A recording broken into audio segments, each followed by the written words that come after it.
Halo Sobat Bajakah, selamat datang di Bajakah Ngopi, podcast Balai Pemasyarakatan kelas 2 Sampit. Bersama saya, Mayfriza Nasution, hari ini kita akan kedatangan narasumber yang keren, yang pastinya kredibel, terpercaya, dan juga ahli di bidangnya. Nah, sebelumnya nih, pasti kan teman-teman masih belum tahu tuh, Bajakah Ngopi itu apa sih? Gitu ya Pak ya. Nah, Bajakah Ngopi ini ada kepanjangannya. Bajakah itu adalah moto dari Bapak Sampit, di mana Bajakah adalah berakhlak, jujur, akuntabel, kreatif, dan amanah. Sementara ngopi itu adalah ngobrol pemasyarakatan bareng ahli. Nah, ini merupakan salah satu inovasi terbaru dari Bapak Sampit. Oke, tanpa berlama-lama di episode perdana, kita akan menghadirkan 3 narasumber. Yang pertama adalah Kepala Balai Pemasyarakatan kelas 2 Sampit dan juga Kasubsi dari BKA ataupun Bimbingan Klien Anak dan juga dari Kasubsi Bimbingan Klien Dewasa yaitu adalah BKD. Langsung aja nih kita panggilkan narasumber yang pertama yaitu Bapak Ferry Hermawan selaku Kabapas dari kelas 2 Sampit. Silakan Bapak. Gimana kabarnya nih Pak hari ini? Alhamdulillah, selamat Alhamdulillah. pagi, siang, sore. Wah, Enaknya selamat. kayaknya lagi siang-siang begini ya. Iya, Pak. Walaupun siang semangat kita harus tetap pagi ya, Pak ya. Tetap, pokoknya biar bagaimanapun tetap harus kita semangat pagi tetap. Biarpun malam juga tetap semangat pagi. Siap. Apalagi sambil ngopi. Weh. Bisa kita sedain kopinya ya, Pak, berarti di lain kali. Oh, nanti itu bisa menyusul. Gimana, Mei? Oke. Nah, ini langsung aja nih tanpa berlama-lama. Oke, Di sini mana? ya Bapak-bapak, kita ke Bapak Ferry dulu. Nah, mungkin banyak yang belum tahu nih, Pak. Apa sih itu Bapas? Boleh Pak langsung dijelasin Bapas itu apa sih? Terima kasih nih. Ya, Pak. Sebenarnya Bapas itu sudah ada dari sejak zaman Belanda. Dari sejak zaman penjajahan Belanda tahun 1927 sudah ada bahwa di Indonesia itu ada namanya reklasering Mm-mm. ya. Jadi reklasering itu adalah BISPA. Ya, jadi kita kembali lagi bahwa Bapas itu sebelumnya namanya BISPA Mm-mm. ya. BISPA dicetuskan oleh Bapak Erwaliman Hendro Susilo. Oke. Jadi dari dua istilah yaitu BIS dengan PA. BIS-nya itu dari bimbingan pemasyarakatan, PA-nya itu adalah pengentasan anak. Bapak sini ya dari situlah namanya Balai Bimbingan Pengentasan Anak Mm-mm. awal-awal mulanya. Jadi reclassering awal dari eh, zaman Belanda itu namanya masih reclassering karena memang kita masih menganut ya produk kolonial Belanda ya, Mm. yaitu reclassering di bawah jawatan kepenjaraannya disebut Prison for the Reclassering. Jadi sudah lama juga termasuk Bapas adanya Bapas itu sudah lama. Mm-mm. Namun seiring berjalannya waktu bahwa BISPA ini baru benar-benar diakui itu setelah adanya konferensi kepenjaraan tahun 1964 di Lembang. Mm-mm. Nah, dari situlah tahun 64 itulah kita merubah sistem kepenjaraan menjadi sistem pemasyarakatan. Oke. Dari situ kita masuk Mm-mm. menjadi BISPA dan diakui oleh pemerintah, oleh negara kita, ditetapkan berdasarkan eh, Kepres Kabinet Ampera ya. Mm-mm. Kepres Kabinet Ampera itu tanggal 3 November tahun 75. Nomor 75 Mm-mm. tahun 66 tentang struktur organisasi Departemen Kehakiman yang di dalamnya adalah ada Direktorat Balai Dispa. Oke. Jadi Balai Pengentasan Bimbingan Pengentasan Anak Mm-mm. di bawah Direktorat BTW. BTW itu Bina Tuna Warga. Karena kita dulu bukan lagi Dirjen Pemasyarakatan, tapi Mm-mm. Dirjen Direktorat Bina Tuna Warga. Kemudian di perkembangan selanjutnya di Kemenkes nomor 4 tahun 67 itu dibentuklah inspeksi biswa wilayah kota-kota besar meliputi Jakarta, kemudian ke Jawa Timur, Jawa Tengah, kan? Itu meliputi kota-kota besar aja inspeksinya.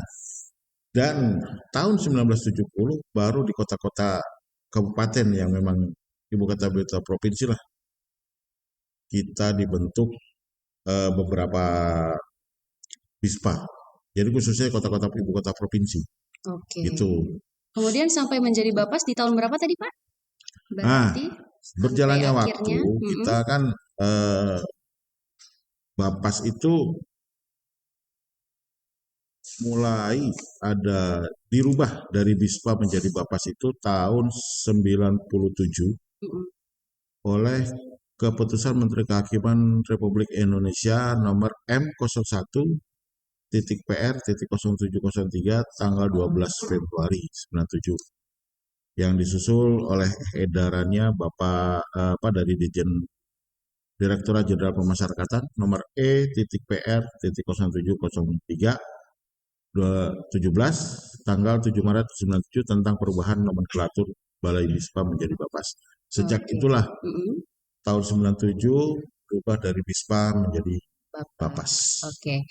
Nah, Bapas ini kan Balai Pemasyarakatan ya, Pak ya. Mungkin pemasyarakatan pun sendiri asing, Pak, buat beberapa orang. Pemasyarakatan tuh apa sih, Pak, sebenarnya? Apa aja sih isinya? Kalau pemasyarakatan itu sebenarnya adalah suatu bentuk pemidanaan di mana bahwa kita tidak mengedepankan lagi sistem penjaraan yang dulu disebut penjaraan atau makanya disebut penjaraan itu namanya karena biar mereka jera. Oh iya. Ya kan? Mereka disebut jera itu karena disebutlah sistem kepenjaraan. Supaya dari kata jera. Dirubah tahun 64 itu dirubah menjadi sistem pemasyarakatan yang mengedepankan bahwa mereka itu hanya karena salah jalan dan dikedepankan untuk memasyarakatkan mereka kembali. Oke, berarti itu, ini kita mengembalikan manusia-manusia ini gitu ya Pak yang dianggap salah jalan, kita kembalikan ke masyarakat kembali gitu ya Pak. Oke. Nah, kemudian nih Pak, apa sih bedanya dengan lapas yang seringkali orang itu salah pikir Pak? Bahkan mungkin kantor kita sendiri ini banyak orang ngira, oh Bapas itu yang lapas ya, yang ada penjaranya gitu Pak. Sebenarnya apa sih Pak perbedaannya?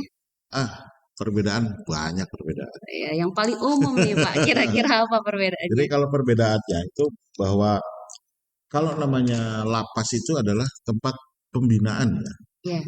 Jadi seorang terdakwa sesudah divonis oleh pihak pengadilan negeri, sesudah inkrah itu wajib menjalankan pidananya di lembaga pemasyarakatan. Kalau sama halnya rutan itu mereka menerima adalah orang-orang yang tersangka terdakwa. Jadi orang-orang titipan semua, tidak langsung divonis, gitu kan? Selama dia masih menjalankan, dia masih banding kasasi, tetap di rutan. Oke. Begitu vonis entah berapapun, gitu kan? Karena vonisnya ada yang B2A, B2B itu banyak ya. Tapi itu kita nggak usah bahas. Namun setelah vonis pidananya dapat, itu harus segera dipindahkan ke lapas untuk mendapatkan namanya pembinaan. Selama di lapas itulah dibina, mulai dari kepribadiannya, kemandiriannya, semua ada. Ya, namun beberapa hak memang dicabut, yaitu hak kemerdekaannya, hak untuk bicara ada, gitu kan. Tapi yang pasti itu hak kemerdekaan yang dicabut. Ya. Kemudian dengan Bapas, Bapas itu adalah pembimbingan. Ya, setelah pembinaan kan pasti ada pembimbingan. Ya, betul. Nah, mereka dibimbing. Bapas inilah yang melaksanakan program integrasi dari Direktorat Jenderal Pemasyarakatan. Khususnya yang mendapatkan PB, CB, apalagi yang mungkin pada saat ini masih dapat asimilasi rumah ya, ASRUM. Itulah kami pihak Bapas yang memang wajib untuk melaksanakan pembimbingan kepada mereka. Kita awasi selama mereka di luar. Jadi begitu dapat PB itu tidak boleh serta-merta dia bebas begitu saja. Masih punya kewajibannya untuk lapor. Oke, wajib lapor ya Pak ya. Iya. Oke, jadi itu perbedaan signifikannya sebenarnya kalau lapas ini ke pembinaan gitu ya Pak ya Ya, berarti. betul. Sementara kalau si bapasnya ini itu lebih ke pendampingan, kemudian nanti ada pengawasan Ya, gitu ya Pak dan juga ada pembimbingan. ya. Oke. Oke, coba mungkin ke Pak Boni tugas dan fungsi bapas nih. Tugas dan fungsi Bapas yaitu pembimbingan kepada klien, memperoleh integrasi. Yang mengawasi yaitu pembimbing kemasyarakatan PK. Oke, itu petugas di bapas ya Pak ya. Oke. PK itu apa Pak? Pembimbing kemasyarakatan ini apa? Kalau pengertian PK itu yaitu Mm-mm. pembimbingan kepada klien, nanti akan diawasi oleh pembimbing kemasyarakatan tersebut agar di masyarakat di mana adanya pembimbingannya berhasil atau tidaknya oleh pemasyarakatan atau tersebut. Oke, jadi nanti ada program pembimbingan gitu ya Pak yang dilaksanakan oleh pembimbing kemasyarakatan ini. Oke, nah kemudian nih Pak, kalau di lapas itu kan ada warga binaan pemasyarakatan atau narapidana, kemudian ada andikpas atau anak didik pemasyarakatan.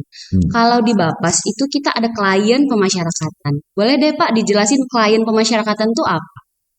Kalau klien pemasyarakatan itu yaitu mantan narapidana yang memperoleh integrasi, baik itu integrasi cuti bersyarat, pembebasan bersyarat, cuti menjelang bebas, dan untuk penilaian asesmen kepada warga binaan. Kalau untuk klien itu kan dibimbing oleh pembimbing kemasyarakatan yaitu dari Bapas. Sedangkan narapidana itu kan dia menjalani pembinaan selama apa tuh vonis ditentukan oleh hakim atau Jadi gini, Mm-mm. namanya narapidana Iya. adalah mereka-mereka yang sudah mendapatkan surat inkrah atau mendapatkan vonis tetap dari pihak hakim ya. Mm-mm. Jadi sudah divonis bahwa kamu divonis 3 tahun. Sah dia menjadi narapidana. Itu sah Oke. ya. Nah, selama menjalani pidana itu mereka ada programnya, tidak dilepas begitu saja. Selama di dalam lapas itu ada programnya. Dia mulai dari program pendidikan, kerohanian, semua yang memang kemampuan keahliannya dia ada gitu kan. Itu mereka keluarkan. Jadi tetap kita akan nilai bahwa yang menilainya siapa? Itu tetap mereka harus minta dari PK, dari Bapas. Jadi mulai dari Bapas dari awal mereka start awal misalkan dari penahanan, kemudian narapidana. Itu Bapas pun tetap turun lanjut gitu kan oleh PK-nya dilihat bahwa ini loh litmas awalnya. Jadi jangan salah bahwa litmas di Bapas itu ada sekitar 17 litmas. Oke, ada 17 ya Pak. 17 litmas. Sedangkan kita baru 2. Baru 2. Suruh PK nangani ya, Pak. 17 litmas. Oke. Amazing katanya. Oke. Nah, berarti itu PK itu membimbing dari awal ya Pak sebenarnya. Dari awal. Dari PK itu awal. membimbing dari awal. Mulai dari dia penempatan awal, kemudian selama dia di dalam, gitu kan, selama dia melaksanakan pembinaan di dalam itu bagaimana, gitu kan.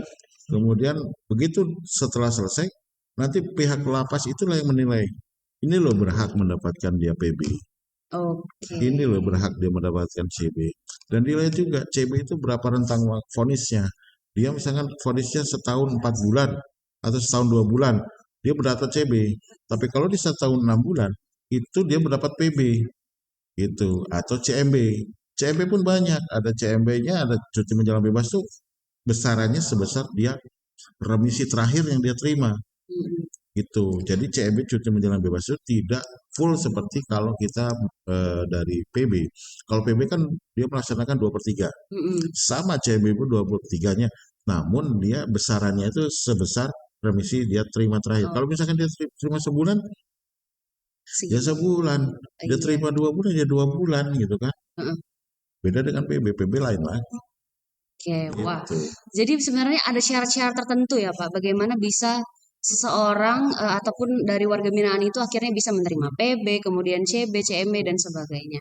Nah, tadi Bapak ada sempat menyinggung juga tentang litmas tuh. Izin ya Pak, saya lempar nih ke Bapak Kasubsi kita selaku dari Kasubsi BKD, Bapak Boni Kuncoro Mukti. Kalau litmas itu apa ya? Mungkin banyak yang belum ngerti litmas sendiri itu apa Pak? Litmas itu ialah pengolahan data terdiri dari pengolahan, pengumpulan, analisis, dan penyajian data yang dilakukan secara sistematis dan objektif untuk kepentingan pelayanan narapidana maupun anak didik yang berada di lembaga pemasyarakatan atau di rumah tahanan negara.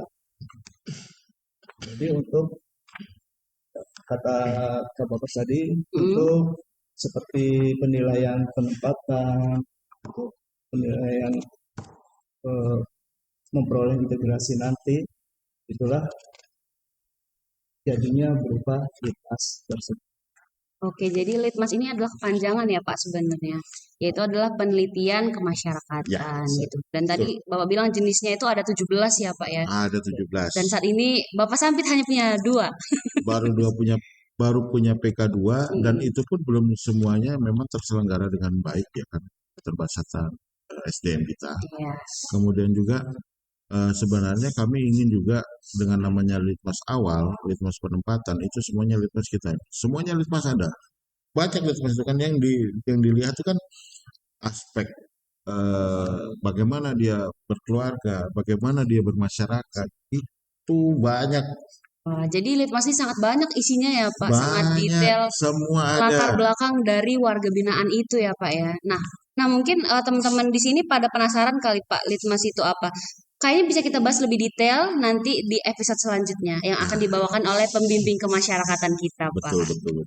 Nah, lanjut nih, Pak Fendi, selaku dari Kasubsi Bimbingan Klien Anak yang ada di Bapak Sampit. Kalau klien anak tuh sebenarnya apa sih Pak di pemasyarakatan? Ya, terima kasih Mbak Meng. Iya, silakan Pak. Sudah berikan. Jadi definisi anak kalau menurut Undang-Undang Perlindungan Anak 3 tahun 2002 ada. Nah, di Undang-Undang SPPA Sistem Peradilan Pidana Anak ada yang namanya ABK, yaitu anak yang berhadapan dengan hukum. Oke. Anak yang berhadapan dengan hukum adalah anak yang berkonflik dengan hukum, anak yang menjadi korban tindak pidana, dan anak yang menjadi saksi tindak pidana. Oke. Nah, yang kita bahas di sini adalah anak yang berkonflik dengan hukum, yang selanjutnya disebut anak, yaitu anak yang telah berumur 12 tahun tetapi belum berumur 18 tahun yang diduga melakukan tindak pidana. Oke. Jadi pernyataan ini sama dengan Undang-Undang Nomor 22 tahun 2022 yang terbaru ya Pak ya yang sekarang. Sama dengan Undang SPPA. Nah, di undang-undang yang terbaru ini ada tambahan definisi anak, yaitu anak binaan. Nah, anak binaan ini adalah anak yang telah berumur 14 tahun tetapi belum berumur 18 tahun yang sedang menjalani pembinaan di lembaga pembinaan khusus anak. Oke, jadi kalau buat anak itu ada sendiri ya Pak ya, dia bukan di lapas tapi ada LPKA. Ya, LPKA. Berarti dia Lembaga pembinaan khusus anak. Oke, nah kalau di Bapak Sampit sendiri nih Pak, jumlah klien anak sedari mulai awalnya itu ada berapa sih Pak sampai hari ini? Iya, di 2020 anak yang didampingi oleh Bapak Sampit sebanyak 12 anak ya Pak. Kemudian di tahun 2001 itu ada sebanyak 16 anak dan yang di 2022 ada sebanyak 7 anak. 7 anak. Kemudian dari pendampingan itu kan ada peradilan, ada diversi. Oke. Ada dibedakan lagi. Nah, untuk di tahun 2020 semua pendampingan peradilan semua, nggak ada yang diversi. Kemudian di 2021 dari 16 anak yang kita dampingi, 10 lanjut ke peradilan, 6 yang diversi. Nah, untuk 2022 dari 7 anak itu 4 yang diversi, 3 yang peradilan. langsung pengadilan, lanjut pengadilan. Oke. Nah Pak, mungkin masih banyak orang yang nggak ngerti diversi itu apa. Mungkin bisa secara singkat Pak, diversi ini apa sih Pak maksudnya? Ya, diversi itu ialah pengalihan, Oke. pengalihan proses penyelesaian perkara anak dari proses peradilan pidana di luar peradilan pidana. Oke, jadi Jadi yang tadinya di peradilan diselesaikan di luar dari peradilan pidana ya Pak. Jadi gampangnya itu si anak yang bermasalah dengan hukum ini jangan sampai ke pengadilan. Kita selesaikan secara kekeluargaan. Itu yang lebih enak. Nah, itu diversi. Musyawarah atau Iya, gimana Pak? musyawarah. Diversi itu musyawarah. Dan itu pun ada syarat-syaratnya. Iya. Tidak semua. Pertama, dia di bawah umur 18 tahun, di atas 12. Kemudian ancaman hukumannya di bawah 7 tahun dan bukan merupakan pengulangan tindak pidana. Oke, jadi itu ada 3 syarat ya tadi Pak. 12 sampai 18 tahun yang bisa dia, kemudian juga hukumannya di bawah 7 tahun tadi ya Pak ya, ancaman hukumannya. Dan jadi bukan merupakan pengulangan tindak pidana. Atau bukan residivis gitu ya Pak ya. Jadi kalau sudah pertama dia dapat diversi, kemudian dia melakukan tindak pidana lagi, ya udah nggak bisa lagi dia. Oke, berarti itu lanjut ke peradilan pidana ya Pak? Ya, lanjut. Oke. Jadi selama peradilan pidana pun tidak kita menggunakan baju, kalau hakim itu tidak boleh menggunakan baju toga, termasuk jaksanya. Jadi kita yang memang itu, dan sidangnya sidang tertutup, tidak boleh sidang terbuka untuk peradilan anak. Oke, berarti beda dengan yang usianya di atas 18 ya? Ya, untuk pemuda ataupun dewasa itu beda. Jadi kalau sidang anak itu tetap harus pakaian batik, kalau tanpa atribut, itu intinya. Oke, mungkin biar tidak mengintimidasi ya Pak ya, dan anak itu tidak merasa takut. Gitu ya. Salah satunya itu.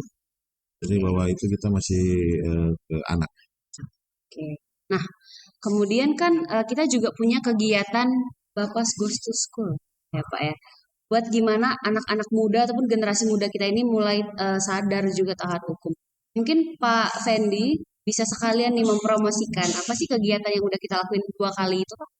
Ya, Bapas Goes to School dilaksanakan sebagai upaya preventif, upaya pencegahan dalam mengurangi kasus kriminal yang melibatkan anak di bawah umur dengan cara memberikan sosialisasi ilmu hukum, undang-undang sistem peradilan pidana anak, psikologi, dan sosialisasi dengan tentang tugas dan fungsi balai pemasyarakatan, sehingga diharapkan menciptakan generasi muda yang sadar hukum.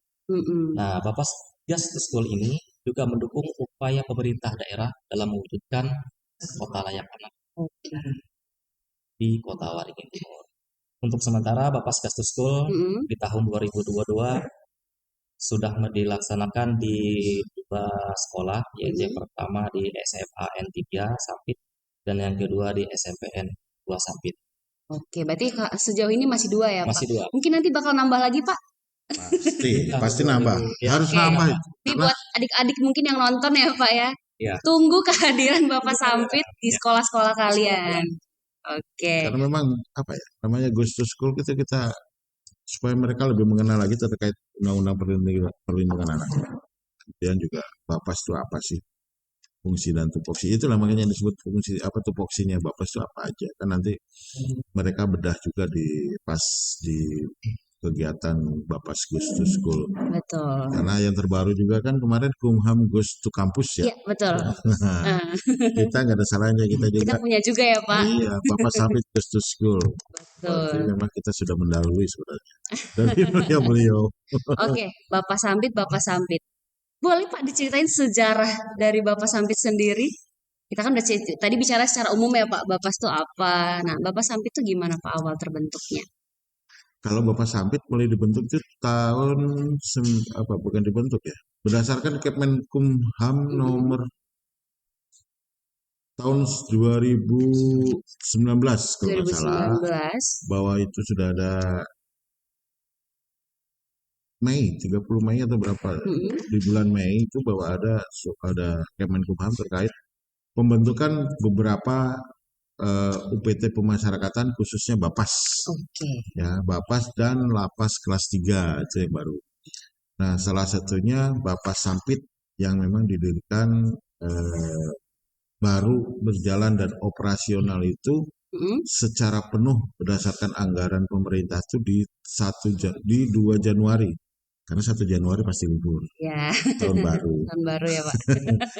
Di 2 Januari 2020 itu kita mulai fight dengan 7 orang pegawai. Wah, Benar-benar kita masih dari nol semua. Kami 7 orang itu latar belakangnya kebanyakan dari lapas, dari rutan. Tadinya bendahara pun bendaharanya dari rutan. oh, Orang rutan suruh jadi bendahara gitu, ngurusin keuangan. Kemudian yang dari ini. Tapi alhamdulillah seiring berjalannya waktu kami dapat penambahan beberapa pegawai dan sampai saat ini sudah bertambah menjadi 29 orang. oke, 29 Terakhir dari tanggal 7 ya Pak. dari 7. Itulah namanya 7 orang itu sama kayak film yang sering ada di Cowboy itu kan. Magnificent Seven itu. Karena kita memang benar-benar bebat alas. Kita nggak punya Dari kursi. awal. Kita cuma punya meja SDP. Wah, Komputer SDP. Nggak ada yang lain. Nggak ada namanya seperti sekarang ini ya. Alhamdulillah ada namanya AC, ada CCTV, ada segala macam. Alhamdulillah kita memang benar-benar namanya bebat alas. Depan itu kita masih bentuknya masih amburadul dengan pasir semua. Tapi alhamdulillah kita seiring berjalannya waktu ditambah juga dengan welcome to Bapak Sampit untuk ya, kalian makasih yang Pak. baru-baru di Sampit ini. Iya, Alhamdulillah saya senang dengan penambahan ini. Otomatis tidak hanya nanti untuk 2 orang PK, kedepannya akan menjadi tambah lagi menjadi 16 PK gitu kan. Ya mudah-mudahan kalian betah lah di sini. amin Pak. Bisa membantu litmas yang banyak tadi ya Pak. Itulah 17 litmas harus diselesaikan. Gitu. Wah, panjang ya Pak sejarahnya saudara Bapak Sampit ini dan luar biasa ya Pak karena awalnya cuma 7 sampai hari ini udah 29 pegawai di sini ya alhamdulillah Pak. kalau disebut panjang sih belum, tapi alhamdulillah perjalanan yang ada ini kita akan masuk tahun ketiga ya Tahun ketiga.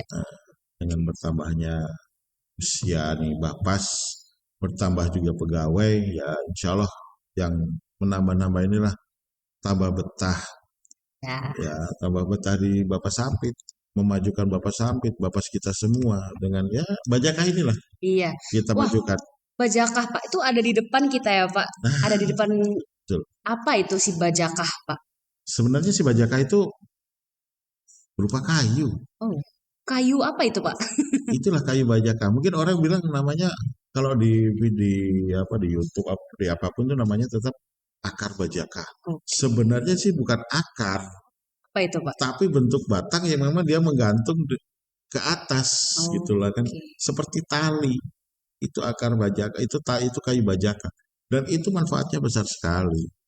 Gitu kan. Manfaat kayu Bajakah itu untuk orang yang sakit gula, sakit kanker. Insya Allah dengan Bajakah ini akan ya paling tidak akan mengurangi rasa sakitnya. Begitupun sama dengan Bapak Sampit yang kita pakai dengan namanya Bajakah. Kita mudah-mudahan bisa bermanfaat bagi semua orang, bermanfaat bagi masyarakat, bermanfaat bagi negara ini. Itu yang kita inginkan. Jadi dari Bapak Sampit inovasi pertamanya apa nih Pak? Kalau ini kan podcast Bajakah Ngopi yang terbaru ya Pak. Pasti kan ada tuh yang pertama. Pendahulunya apa sih Pak? Pendahulunya coba Pak Bodi. Iya, silakan Pak. Barangkali masih ingat. Pendahulunya ya konsepnya masih tetap Bajakah. Si Bajakah ini ya Pak. Oke. Inovasi seperti apa Pak si Bajakah ini?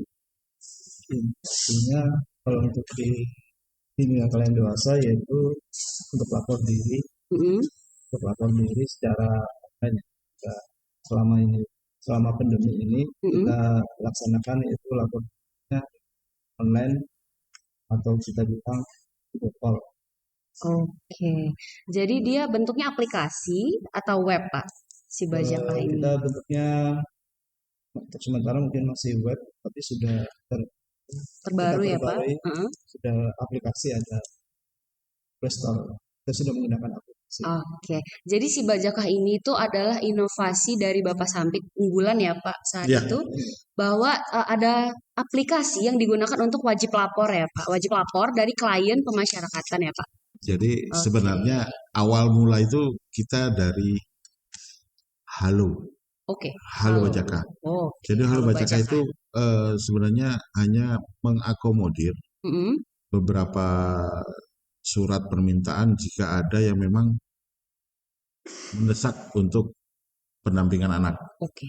Kemudian yang kedua, Mm-mm, Halo Bajaka itu kita kenalkan juga kepada eh, klien kita yang memang baru keluar karena awal mula pandemi itu di Maret Maret April 2020 itulah kita pandemi, kita di lockdown, kita tidak bisa kemana-mana, namun pekerjaan perkantoran harus tetap jalan, tetap kita harus bisa mengawasi para klien kita. Nah, digunakanlah itu. Kita cari solusinya bagaimana?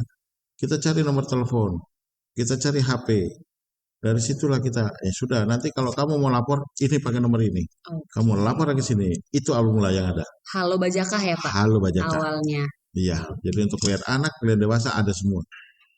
Itu ya awal mula. Kemudian berhubung kita dikejar terus untuk ikut kegiatan namanya WBK, gitu Mm-mm, kan? Ya kita coba kembangkan dengan Bajaka ini. Namanya di web itulah. Kita coba di aplikasi web, walaupun memang waktu itu belum belum sekat ini, mm-mm. tapi kita untuk coba untuk mengembangkan itu. Sampai sekarang tetap dikembangkan. Oke, masih terus berlanjut berarti ya Pak Masih tetap penggunaan aplikasi dari ya, si Bajakah ini. masih tetap berlanjut dan masih perlu pengembangan lebih lanjut karena kita masih perlu progresnya tetap ada. Oke, Pak boleh dikenalin dong inovasi saat ini yang ada di Bapak Sampit apa aja? Pasti ada banyak ya Pak dengan Kayak lagu aja bertambahnya. ya, Wah, menunggu. wah, apa itu Pak? Bajakan menunggu itu kan untuk Bajaka melayani Sabtu Bajakah menunggu ya. ya, kemudian ada Bajaka Smart Wah, ya, yang memang untuk digitalisasinya karena kedepannya terus harus digital ya. betul. Nah, termasuk ini nih ngopi, Termasuk kita Bajaka hari ini ngopi ya. Cuman podcast sayangnya, Bajakah ngopi. cuman sayangnya ini kita harus coba kita buat kopinya itu dari kayu Bajaka. Kita Wah, coba bikin kayu bisa Bajaka. Pak. Nanti kita Gitu coba. kan. Kemudian ada Mandau Bajaka. Mandau Bajakah tuh ngapain Pak? Ini biasanya dengan klien antara klien dengan PK dengan kliennya nih. Oke, nanti kita bahas lebih lanjut. Misalnya masih banyak ini banyak banyak yang perlu dibahas tuh banyak. Betul, Kemudian ada sesuatu yang kecil-kecil itu buku sakunya itu kan nanti harus dicoba. Nantilah kita bedah. Tapi betul. yang pasti banyak. Oke, Jadi yang memang pelayanan publik berbasis HAM nanti kita masih masih banyak. panjang ya Pak? Ya, Oke, masih banyak nanti perlu kita nih. Nanti suatu saat undanglah Pak Kalapas. siap.